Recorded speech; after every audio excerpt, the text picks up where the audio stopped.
Back, guys. This is my series of WWE Mount Rushmore of a certain thing in WWE. So you guys are really liking this series, and I'm glad you do. You disagree with me a lot, which is okay. That's what this is about.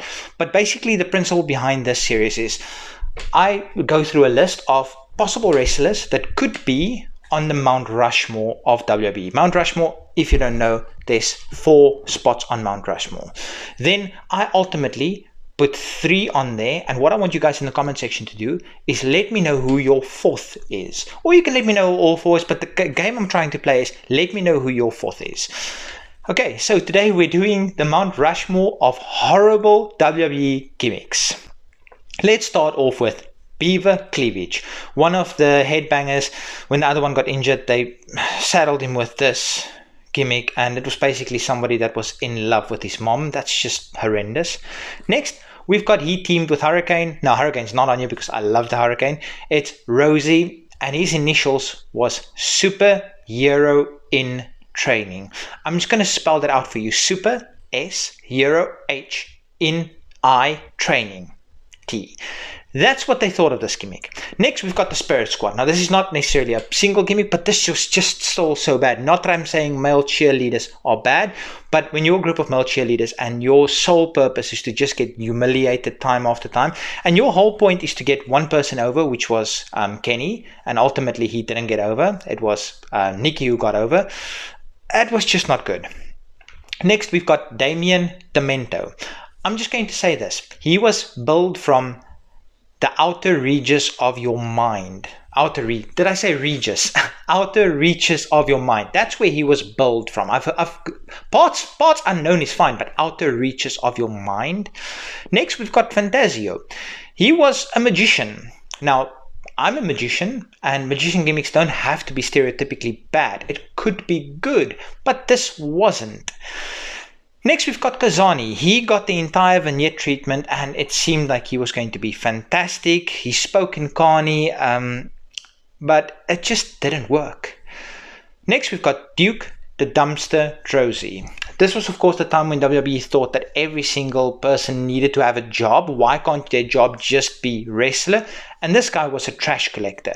Not saying anything bad about that, but if your whole gimmick is you collect trash, nah. Next, we've got the Goon. The Goon was basically the enforcer of a hockey team that just liked to beat people up, but he came to the ring in ice skates and everything. And there was a rumor that it was originally pegged for Chris Jericho, Y2J. I don't think it would have gotten him as over as he did eventually get. Next, we've got Kerwin White.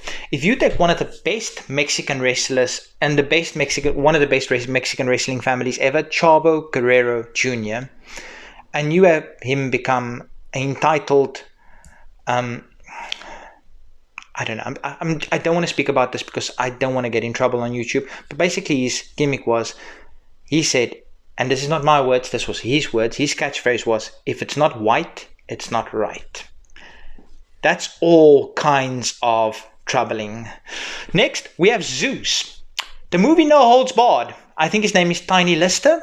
So they thought, let's make this character real. So you're saying that WWE and the movie is the same thing? Not at all. Next, we've got Glacier. I love Mortal Kombat, but he was literally a Sub-Zero ripoff. Next, we have Eugene. So Eugene was a character that was supposedly Eric Bischoff's nephew, and he was differently abled. So this was basically WWE making fun of differently abled people, which I don't know if that was the intention, but that's how it came across. That's a whole barrel of uncomfortable. Next, we've got Friar Ferguson. He was a monk, and then WWE got in trouble with the church, so they changed this guy's gimmick to one we might pop onto later. Then we have Max Moon. Just look at the picture. This was Conan, absolute legend in wrestling, that was saddled with this. Next, we have the Gobbledygooker. Now, he would probably be high on this list, but it wasn't like a regular thing. It was kind of just a Survivor Series thing. And Undertaker was, when he heard that he was debuting on the same day, he was genuinely terrified that he was going to be Eggman or Birdman, but luckily, he became the Undertaker. Next, we have Santina Marella. Not Santino Marella. I love Santino. I think he's one of the funniest guys to ever step in a wrestling ring. Santina Marella. Santino's sister. Yes, a guy dressed in a wig, just pretending to be a woman. Now, I'm not saying there's anything wrong with guys dressing as women and performing, but this was done to make fun of the women's division. Nah, not okay. And here's my 3 that absolutely should be on the Mount Rushmore, and you let me know who's your 4th. We have Isaac Yankem. Pull them. Yankem. He was an evil dentist. He was Jerry the King Lawless' evil dentist.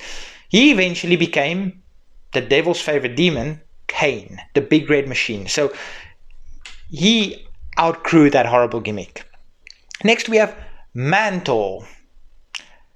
Yes, it was a guy with a bull mask or bull head pretending to be a bull, and he even like did the scraping of the ring and he charged people. Just no.